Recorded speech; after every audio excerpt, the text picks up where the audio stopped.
l'avènement de l'intelligence artificielle qui crée une crainte chez les investisseurs qui se disent, est-ce que l'intelligence artificielle est une menace pour ces compagnies-là?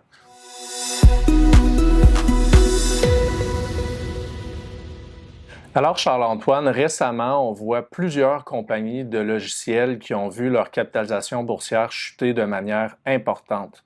On va parler de Constellation Software, Adobe, Salesforce, pour n'en nommer que quelques-uns.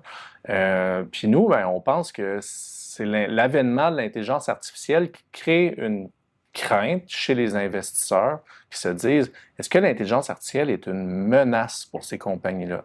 Donc, je ne sais pas si tu pourrais nous en parler davantage. Oui, clairement, c'est ça avec ces chutes-là. Puis au même moment, on a des entreprises qui sont spécialisées en intelligence artificielle comme OpenAI, qui est l'entreprise là, qui a créé ChatGPT, qui a été valorisée à 500 milliards de dollars dans une dernière ronde de financement. Juste pour donner un ordre de grandeur à quel point c'est une valorisation importante, aux États-Unis, il y a seulement 15 entreprises qui ont une valorisation de plus de 500 milliards. Puis même au Canada, il n'y a aucune entreprise qui vaut 500 milliards de dollars US. On pourrait prendre les deux plus grandes entreprises, la Banque Royale puis Shopify. Puis même lorsqu'on accumule les capitalisations boursières des deux entreprises, on n'arrive même pas à 500 milliards. Fait que ça donne une idée à quel point l'entreprise, là, on voit vraiment un futur chez ces investisseurs là, vraiment très rose dans les prochaines années. Ça, c'est une compagnie présentement qui n'est pas rentable Oui, tout à et fait. qui n'a pas de modèle d'affaires prouvé non plus. Exactement, oui. Probablement que le modèle d'affaires pourrait fonctionner, puis ça pourrait être un bon investissement à 500 milliards de valorisation boursière. Par contre, c'est exactement ça. On perd plus de 10 milliards par année. On est une entreprise que son modèle, on offre le service gratuitement à beaucoup d'utilisateurs.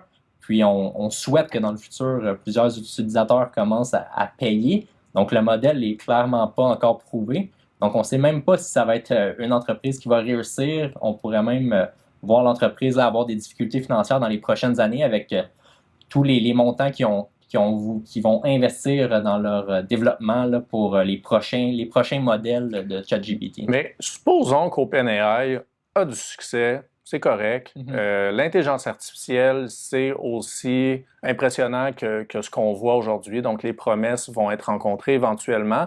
Est-ce que l'intelligence artificielle, à terme, va remplacer le modèle de logiciel qu'on a en ce moment? Donc, est-ce que les compagnies de logiciels sont en péril? Oui, ça, c'est une bonne question. Pour nous, c'est sûr, lorsqu'on regarde une entreprise comme Constellation Software qu'on détient en portefeuille, c'est vraiment un regroupement de plusieurs entreprises qui ont été acquis au fil du temps. Souvent, c'est des entreprises de petite taille qui sont dans des marchés très nichés.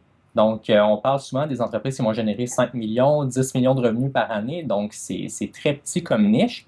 Là, on aurait besoin d'avoir un joueur qui utilise l'intelligence artificielle, qui développe un logiciel qui va probablement être supérieur à ce que Constellation Software offre. Puis, cette entreprise-là, elle va se dire, ouais, moi, je vais viser un marché qui va me rapporter peut-être 5 millions, 10 millions de dollars de revenus. Ça serait quand même surprenant de mettre autant d'efforts pour aller chercher des si petits marchés. Donc, de ce côté-là, ça nous fait un peu moins peur. Par contre, pour une entreprise qui est de plus grande taille, on peut penser à un Adobe, par exemple. Là, on voit des logiciels qui nous permettent de faire du traitement d'images qui sont de très grande qualité. Là, je pense que c'est un marché qui est gros où est-ce que l'entreprise génère vraiment beaucoup d'argent. Donc, ça serait un marché, je pense, payant à attaquer. L'intelligence artificielle est très bonne aussi dans la modification d'images. Fait qu'eux, ils sont vraiment... Oui, clairement, comme on voit déjà que l'évolution est grande, puis on voit qu'on est capable de faire déjà beaucoup de choses avec, par exemple, le dernier modèle de Google, le Nano Banana, qu'on peut vraiment faire du traitement rapide qui, pour le moment, est gratuit. Probablement que dans le futur, il va y avoir des frais à payer, mais pour le moment, c'est un super outil gratuit. Si on revient sur Constellation, un des arguments qu'on entend souvent, c'est de dire les frais de développement d'un logiciel ont chuté de manière drastique, ce qui fait en sorte qu'aujourd'hui, c'est beaucoup plus facile de développer un logiciel avec moins de programmeurs que ce qu'on avait autrefois. Fait que là, à ce moment-là, on pourrait dire, tout le monde peut s'improviser programmeur et venir essayer de remplacer un logiciel qui est très bien implanté dans une industrie. Donc, est-ce que ça, c'est un enjeu? Oui, bien, c'est clair. Pour tout le monde, aujourd'hui, bâtir un logiciel, c'est beaucoup plus rapide. On entend souvent des statistiques de grandes entreprises là, qui sont qui développent des applications, puis ils vont dire il y a la moitié de notre code qui a été développé par l'intelligence artificielle, donc on a juste eu besoin de développer l'autre 50% par des programmeurs.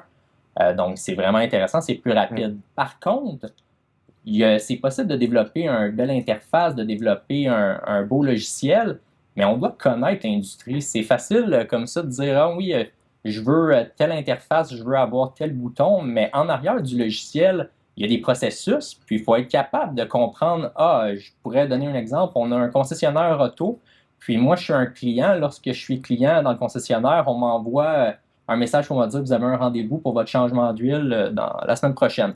Donc, premièrement, dans le logiciel, on a développé une solution qui envoie un courriel automatique à chaque client. Ensuite, lorsque j'arrive avec mon véhicule, je l'amène dans le garage, le technicien commence à faire le changement d'huile. Probablement qu'il va rentrer sur son écran un changement d'huile, tant de minutes que ça a pris pour travailler. Ça va créer une facture pour le service à la clientèle, puis ça va tout de suite envoyer l'information pour la comptabilité. Donc, il y a plein de liens qui sont faits en arrière du logiciel, que c'est facile de dire, ah oui, je suis capable de développer un logiciel, mais il faut connaître l'industrie pour être en mesure de le développer. Donc là, moi, je pense qu'il y a vraiment comme une certaine difficulté pour quelqu'un qui ne connaît pas une industrie, mais qui est spécialiste en intelligence artificielle, de développer un produit qui va être aussi bon que celui d'une entreprise qui est dans l'industrie depuis 20 ans. Puis ce même développeur de logiciel-là pourrait arriver aussi et dire, mon logiciel fonctionne très bien pour les concessionnaires automobiles. On a ajouté un module d'intelligence artificielle qui va venir bonifier ce que le logiciel fait déjà avec les processus qui sont déjà dans le logiciel. Donc ça, c'est plus vers là, finalement, que l'industrie semble aller présentement. Oui, exactement, c'est ça. On peut même avoir une entreprise qui est dans le domaine depuis 20 ans, puis elle voit un concurrent qui a développé une nouvelle fonctionnalité dans son logiciel qui utilise l'intelligence artificielle, puis ils se disent, nous aussi, on veut cette fonctionnalité-là, nos clients vont la réclamer ou ils la réclament. Puis pour le joueur qui est legacy, qui ça fait longtemps qu'il est dans le domaine, lui aussi, il a accès à l'intelligence artificielle pour coder plus rapidement. Fait que lui aussi peut avoir des coûts beaucoup plus bas pour coder des nouveaux modules. Puis il a le gros avantage d'avoir la relation avec le client. Donc, il sait exactement ce que son client veut.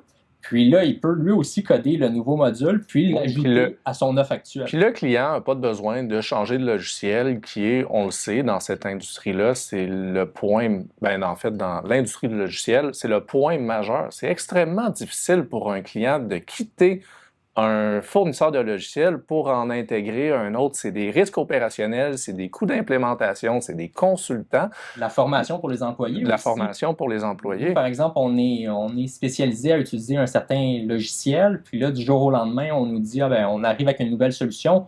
Les employés, ça va prendre quelques jours, quelques semaines à se familiariser avec les nouvelles fonctionnalités, là.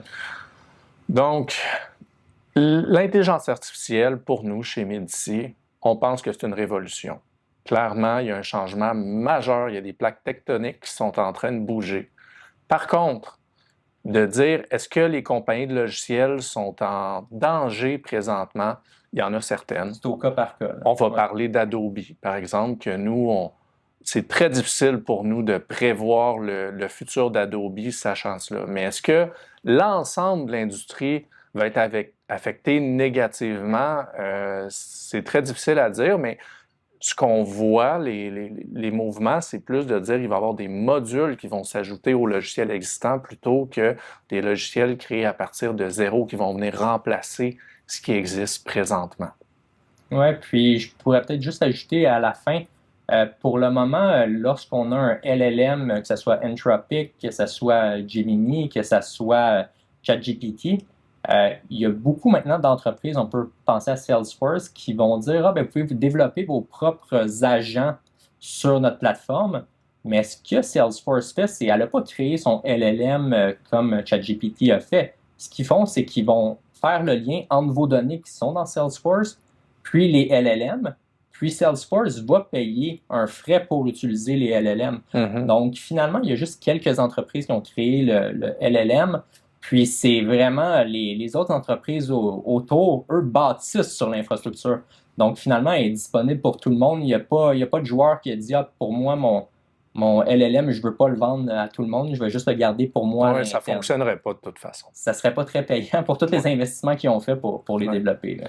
Alors, Merci beaucoup. Merci Charles-Antoine. Merci à la maison de nous avoir écoutés. Vous pouvez nous joindre au info@gpsmedici.ca, par téléphone également si vous avez des questions.